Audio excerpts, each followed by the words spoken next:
makan atau makan makanan yang pedas, makan makanan yang asam, terus perut sebelah kirinya sakit, berarti itu sakit lambung.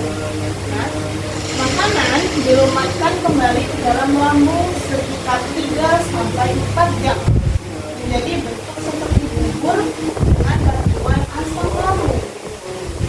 Jadi di dalam lambung kita ini ada cairan asam yang berguna melumatkan atau melumatkan makanan. Jadi misalnya nih kita makan ayam yang keras ayamnya, kita punya terus masuk ke kerongkongan, masuk ke lambung, dan di lambung itu diproses lagi supaya dia bentuknya jadi bubur. Setelah bentuknya jadi bubur, baru dimasuk lagi ke usus halus. Asam lambung juga berfungsi untuk membantu mencernakan makanan dan membunuh kuman yang masuk bersama makanan. Makanan yang sudah halus selanjutnya dibawa ke usus 12 jari. Kenapa namanya usus 12 jari? Karena panjangnya itu seperti 12 jari kita. Nah, jadi kan habis di lambung masuk ke usus halus. Di sini usus halus. Bentuknya usus panjang. Setelah masuk di usus halus, masuklah di usus besar. Usus besar itu seperti yang di sana gambarnya. Selanjutnya setelah diproses di usus besar, masuklah ke anus. Kalau sudah masuk ke anus, nanti dia berubah, kita keluarkan dalam bentuk buang air besar. Usus halus. Usus halus merupakan saluran pencernaan yang paling panjang. Usus halus terdiri dari 3 bagian. Ada usus 12 jari, ada usus kosong, dan usus penyerapan. Pencernaan makanan berakhir di usus halus, terutama di usus penyerapan. Di dalam usus halus terjadi penyerapan sari makanan. Makanan yang telah dicerna diserap melalui dinding usus halus ke dalam darah. Kemudian darah mengedarkan sari makanan tersebut di seluruh bagian tubuh. Jadi makanan yang sudah dicerna di lambung tadi dibawa ke usus halus. Usus halus diproses lagi sampai ke namanya usus penyerapan. Kalau sudah sampai ke usus penyerapan itu makanannya udah jadi sari-sari, udah jadi bubur seperti itulah. Sudah lembut sekali. Nah, kalau yang sudah lembut itu makanannya dibawa ke seluruh tubuh, dibawa ke otak, dibawa ke tangan, kaki, dan lain sebagainya supaya kita bisa berenergi, supaya kita bisa berkegiatan, bergerak, dan lain-lain. Selanjutnya ada usus besar. Usus besar merupakan saluran pembuangan sisa makanan yang tidak dicerna oleh usus halus menuju lubang pengeluaran anus. Pada bagian usus besar sudah tidak ada proses pencernaan lagi, melainkan hanya penyerapan air. Di dalam usus besar ini terdapat bakteri pembusuk yang membusukkan sisa-sisa makanan menjadi kotoran. Usus besar hanya sebagai jalan keluar serta tempat menampung sementara kotoran sebelum dikeluarkan melalui anus atau bubur. Jadi makanan yang sudah diedarkan sama usus halus tadi, anus sari-sarinya diedarkan nih sama si usus halus melalui usus penyerapan. Makanan sisa atau makanan yang tidak bisa dicerna atau makanan sampah itu dibawa ke usus besar. Disimpan sementara saja di usus besar itu. Karena kalau tadi usus halus dia menyerap sari makanan, di usus besar dia menyerap air. Jadi penyerapan air di usus besar. Setelah disimpan sementara, kemudian penyerapan airnya selesai, sisa makanan tadi yang tidak bisa diproses atau makanan sampah tadi dibawa menuju ke anus.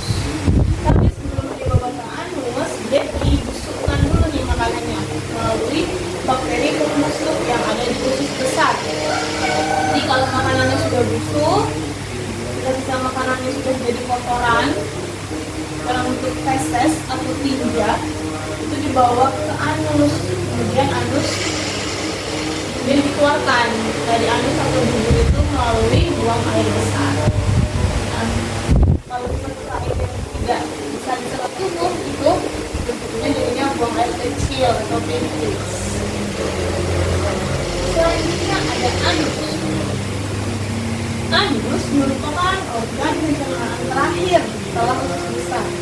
Sisa makanan yang tidak diserap akan dibuang dari tubuh melalui anus atau bubur.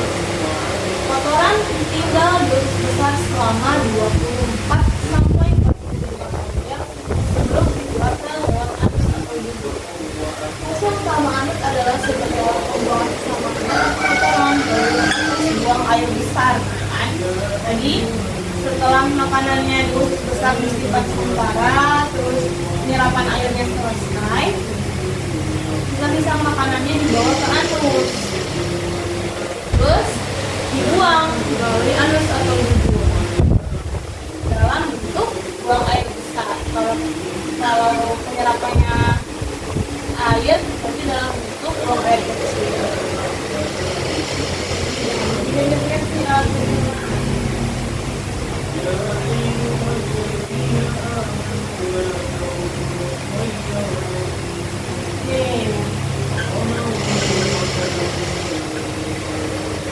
Ini dulu ya. D. Gangguan pada alat pencernaan makanan kita. Kalian sudah mempelajari organ pencernaan mulai dari mulut, kerongkongan, lambung, usus halus, usus besar, sampai dengan anus, yang masing-masing mempunyai peranan sendiri-sendiri dalam proses pencernaan makanan. Organ-organ inilah yang akan membentuk otot di dalam tubuh, serta mengubah makanan yang kita membuat tubuh kita sehat.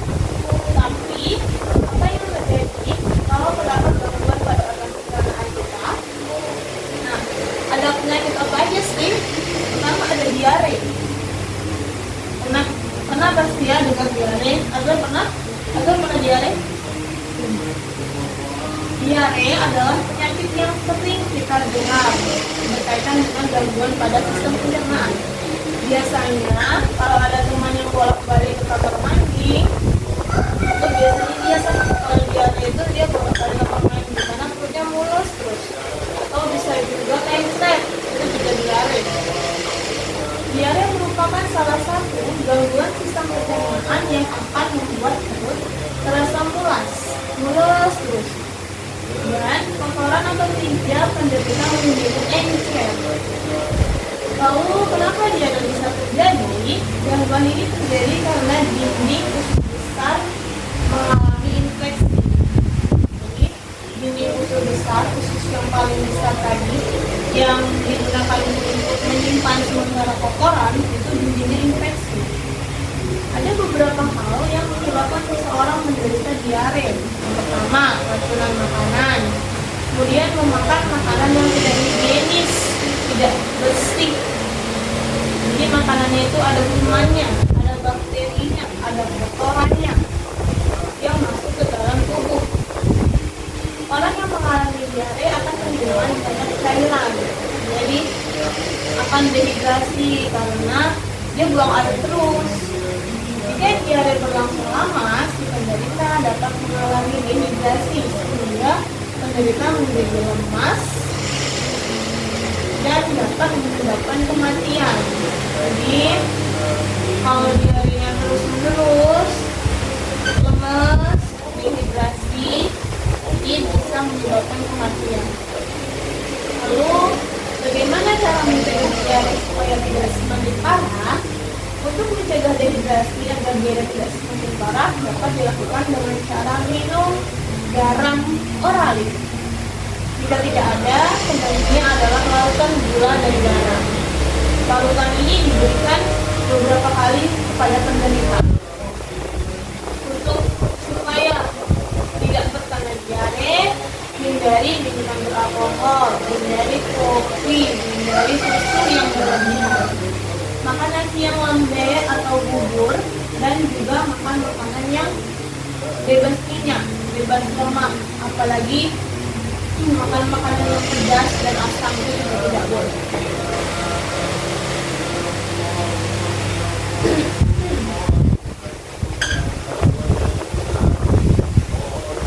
Selanjutnya ada sakit sembelit. Merupakan salah satu gangguan pada sistem pencernaan di mana si penderita akan mengeluarkan berak atau feses atau tinja yang keras hingga sulit untuk dikeluarkan dan dapat menyebabkan kesakitan yang hebat pada penderitanya. Jadi kalau kita buang air besar yang keras, susah, itu namanya sembelit.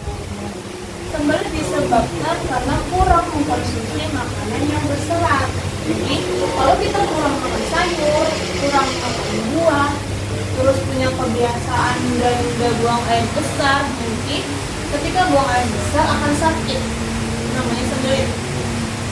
Untuk mencegah sembelit dengan cara makan makanan yang banyak serat, seperti sayur, buah, banyak minum, ya, akan membantu merangsang gerakan usus mengeluarkan berak setiap hari. Kemudian minum air paling sedikit 8 gelas, makan secara teratur dan cukup berolahraga. Penyakit yang ketiga ada lemah atau infeksi di lambungnya tadi. Merupakan penyakit atau gangguan sistem pencernaan yang ditandai dengan adanya rasa perih pada dinding lambung. Jadi kalau perut sebelahnya ini sakit, itu nanti sakit mah. Selain itu, mah juga disertai dengan adanya rasa mual dan perutnya jadi kembung. Gangguan ini terjadi karena tingginya kadar asam lambung. Penyebab utama gangguan ini yaitu karena pola makan tidak baik, makannya suka lambat, makannya suka terlambat, terus menunda, makannya tidak teratur, makan makanan pedas, makan makanan asam, terus stres, banyak pikiran dan lain-lain. Pencegahannya supaya kita tidak kena mah yaitu makannya harus teratur, tidak boleh banyak makanan pedas, makan makanan asam, dan juga harus olahraga secara teratur. Kemudian penyakit selanjutnya ada ambeien atau wasir. Merupakan sebuah gangguan pembengkakan pada pembuluh darah di sekitar anus. Jadi di sekitar tempat kita buang air biasanya dia bengkak. Umumnya wasir tergolong penyakit yang ringan tanpa menimbulkan gejala. Penderita yang sering mengalami wasir adalah ibu-ibu hamil dan orang yang sering duduk dalam beraktivitas. Pencegahannya antara lain hindari duduk terlalu lama, makan makanan yang banyak mengandung serat seperti sayur dan buah-buahan, buang air besarnya teratur, banyak minum air dan olahraga secara teratur. Kemudian ada penyakit tifus atau kalau sering dengar namanya tipes. Namanya tifus. Tifus yaitu penyakit infeksi pada usus yang disebabkan oleh bakteri Salmonella typhus. Salmonella typhus yang masuk ke dalam tubuh melalui makanan atau minuman yang tercemar, makanan-makanannya kotor. Gejalanya mulai di 7 sampai 21 hari sudah bakterinya masuk ke tubuh. Jadi makanan-makanan yang kita makan itu harus makan makanan yang sehat, bersih, yang tidak ada bakteri atau kotorannya. Gejala-gejala sakit tifus seperti demam tinggi, terus perutnya nyeri, sembelit atau diare. Cara mencegah agar tidak terserang tifus yaitu menjaga kebersihan lingkungan. Terus sistem pembuangan airnya baik, makanan-makanannya harus bersih dan baru dimasak, dan hindari makanan yang tidak dimasak seperti salad. Kan saat mentah ya.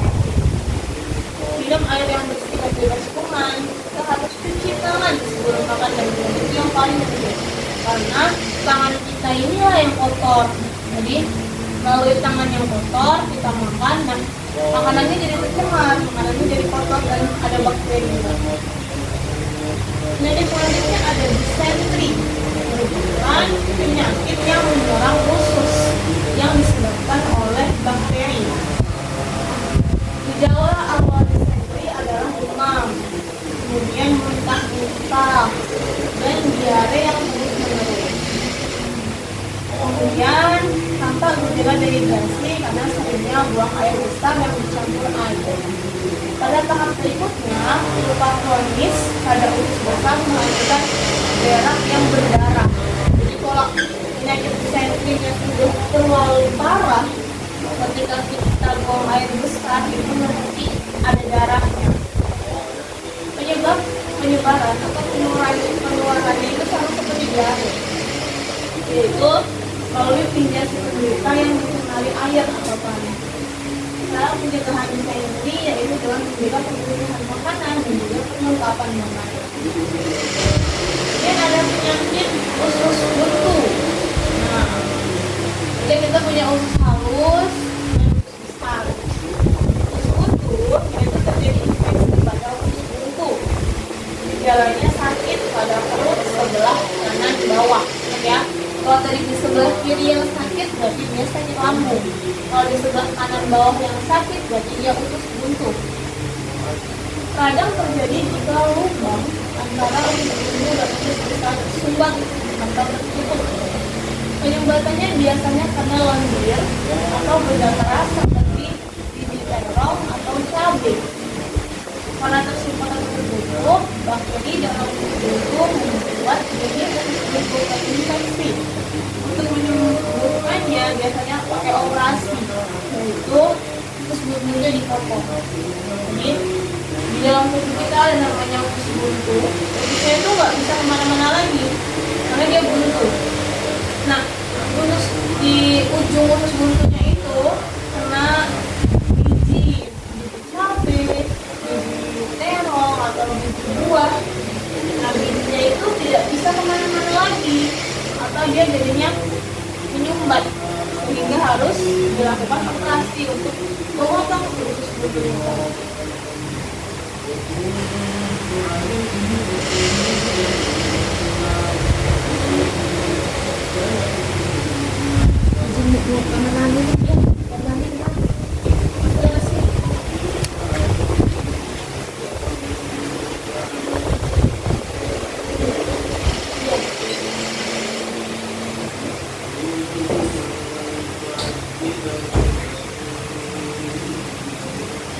Bagaimana cara menjaga alat penyakit pula? Kenapa Anda mengalami sakit perut? Apakah Anda telah menemukan penyebabnya? Bagaimana cara mengatasinya? Kebanyakan orang itu pasti pernah mengalami sakit perut karena mereka tidak menjaga pencernaan makanannya dengan baik. Kita tidak dapat makan makanan apa saja yang kita mau, dan kita tidak dapat melakukan apa saja yang kita inginkan sebelum nanti sudah makan. Ada beberapa aturan yang perlu kita ikuti untuk menjaga organ pencernaan makanan kita dalam kondisi tetap sehat. Jadi, yang pertama, biasakan mengunyah makanan sampai halus dan lembut agar tidak terkena lambung. Ya, tahu kan contohnya? Jadi, kalau lagi kunyah makanan harus kunyah sampai halus dan lembut sekali, baru ditelan. Jangan makanannya masih keras sudah ditelan, itu karena penyakit pencernaan. Kemudian makan secara teratur, tidak boleh menunda-nunda makan, tidak boleh malas-malas makan. Jadi makannya harus teratur sehari 3 kali, pagi, siang, malam. Selanjutnya, selalu mengkonsumsi makanan yang mengandung banyak serat. Makanan yang mengandung banyak serat itu supaya ususnya itu gampang untuk memproses. Makanan yang mengandung banyak serat itu ada buah-buahan dan juga sayur-sayuran. Selanjutnya, makan makanan yang bergizi dan seimbang sesuai kebutuhan tubuh. Jangan makan makanan jajan-jajan yang tidak penting. Nah.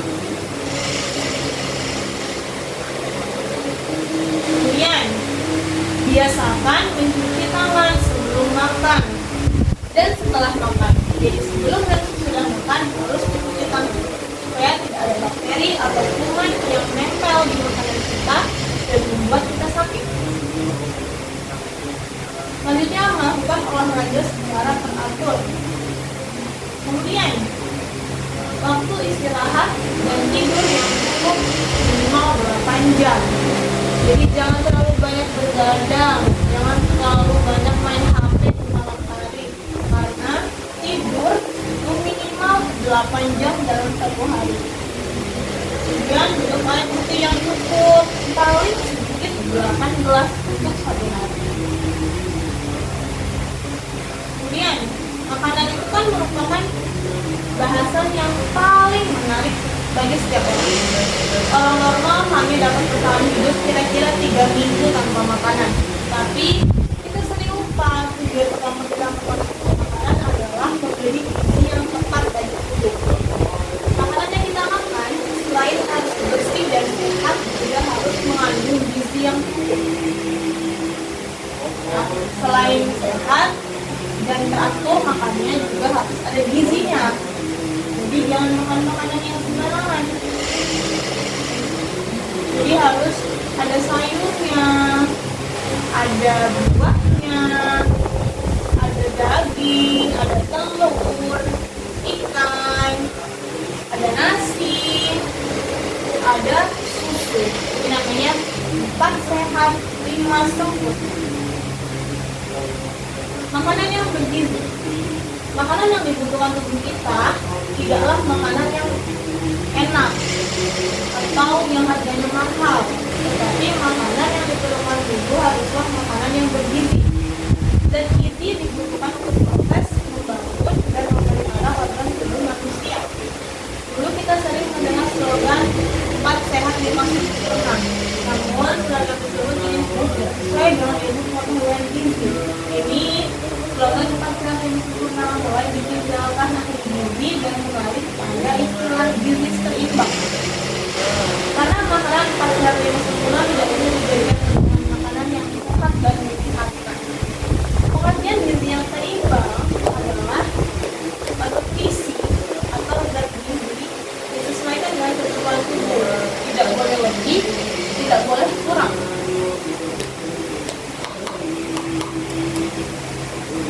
Nah ini ya, gizi seimbang. Namanya gizi seimbang. Harus minum airnya 8 gelas.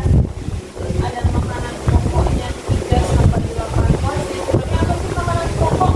Makanan pokok itu yang mengandung karbohidrat. Ada nasi, ubi, singkong, kentang, sagu. Namanya makanan sehat. Dan harus ada sayurannya. Sayurannya 3 sampai 5 porsi. Selanjutnya harus ada buahnya. Selanjutnya harus ada lauknya, ada proteinnya. Dan ada susu. Makanan bergizi seimbang adalah makanan yang mengandung bergizi dalam jumlah cukup untuk memenuhi kebutuhan tubuh kita. Zat-zat tersebut harus ada karbohidratnya, ada lemaknya, ada protein, vitamin, mineral, dan juga air. Setiap zat tersebut memiliki peran yang sangat penting di dalam tubuh.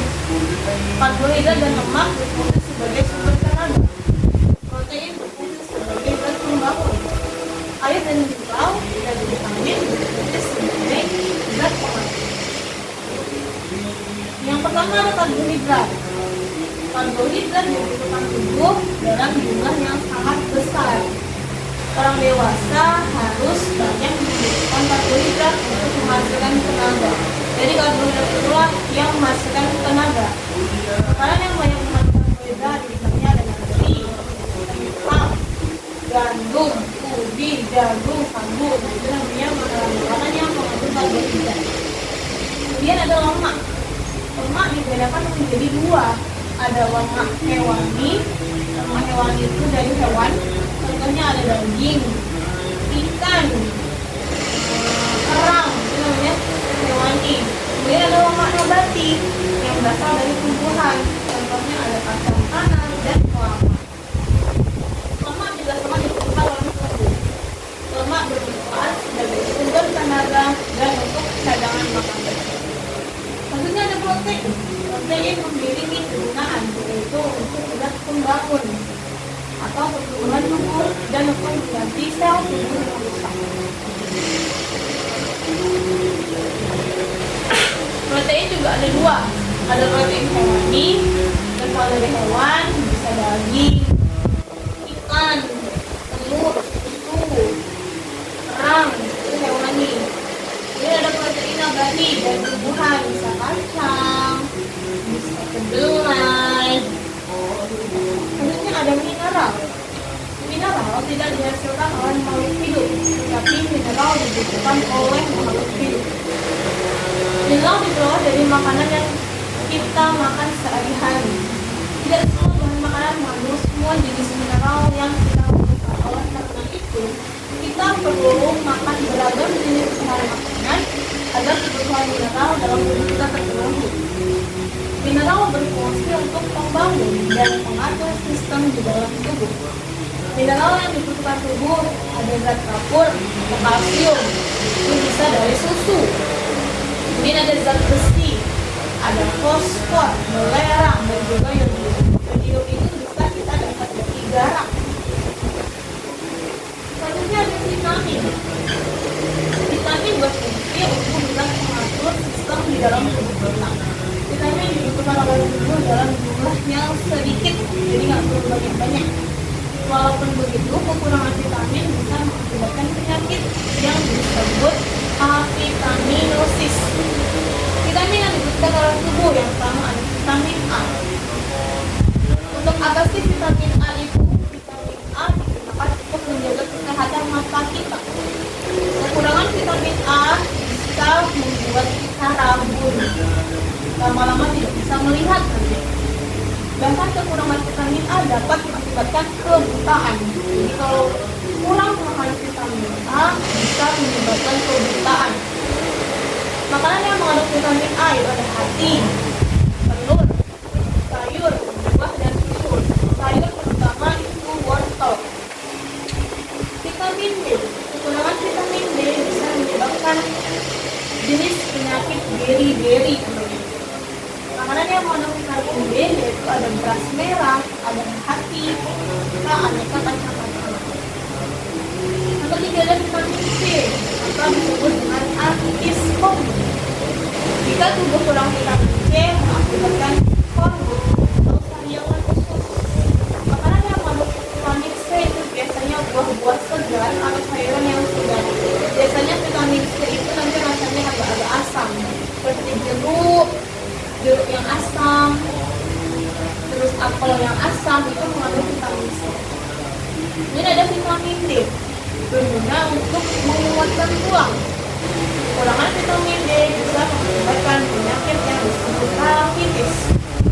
Vitamin D banyak terdapat pada telur, susu, dan minyak. Dan matahari juga berperan penting untuk vitamin D.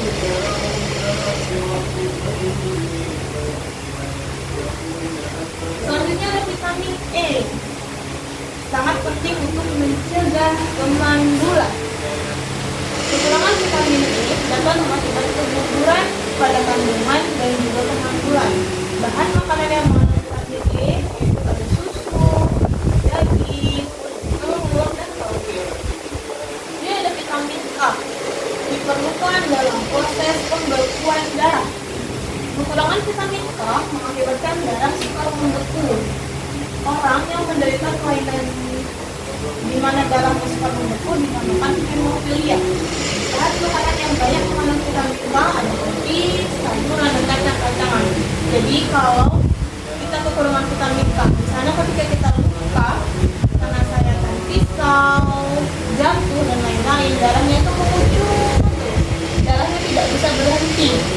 Darahnya tidak bisa membeku, berarti kita kekurangan vitamin K atau bisa terkena hemofilia.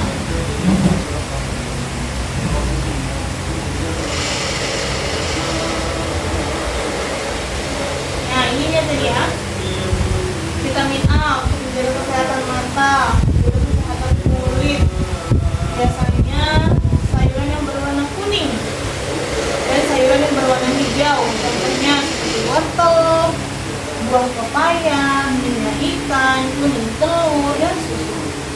Vitamin D untuk mencegah penyakit beri-beri, membantu pencernaan, membantu kulit dan otot tetap sehat.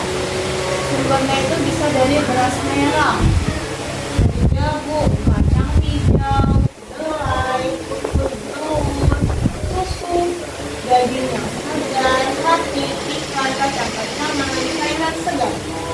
Contohnya ada wortel dan tomat. Vitamin C mencegah skorbut, membantu daya tahan tubuh terhadap infeksi, menjaga tulang, gigi, gusi tetap sehat. Makanannya ada di jamu biji, di tomat, pepaya, melon, semangka, jeruk, nanas, kopi, sayuran yang berwarna biru. Dan ada vitamin D. Vitamin D untuk membantu pembentukan tulang dan gigi kita. Belum paham? Oh, berapa? Berapa ya? Hairul.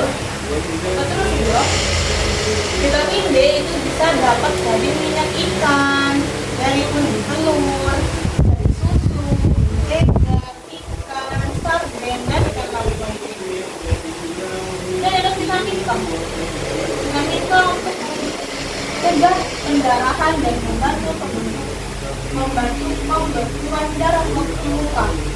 Dan kalau tadi kita kekurangan vitamin K, ketika kita kena sayatan pisau, jatuh, darahnya mengucur, terus darahnya tidak mau berhenti, tidak mau membentuk.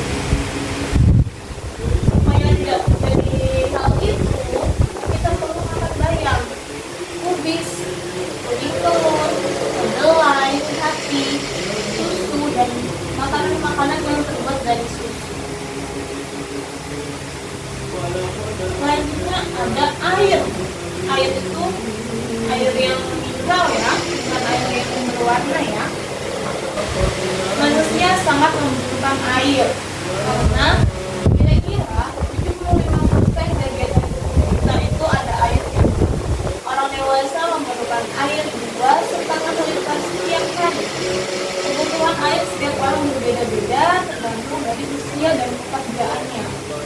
Dalam tubuh kita, air itu ada fungsinya, yaitu untuk membantu proses pencernaan, kemudian untuk mengalirkan zat-zat di dalam tubuh, mengatur dan menjaga suhu tubuh.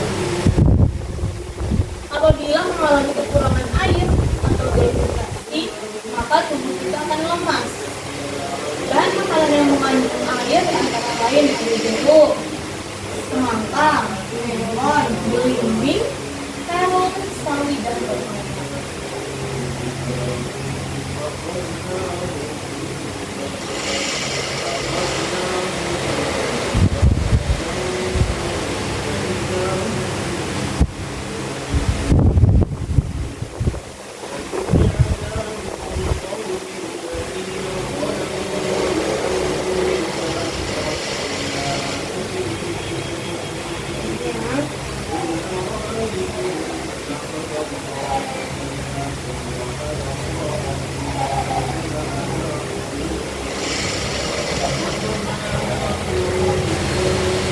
Oke, sekarang Adwa sama Jasmine kita punya halaman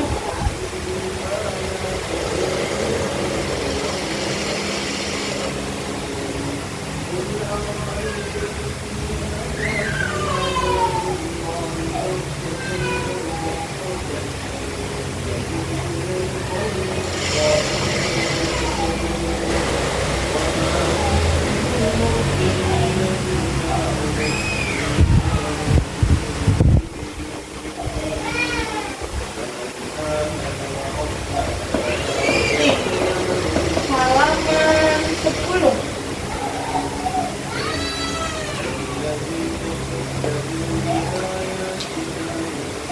Ya, buka halaman 10 dan kerjakan. Dan ada gambar 1, 2, 3, 4, 5, 6. Mungkin udah ada ya di atas ya. Ini ya, belakang-belakangnya udah ada ini.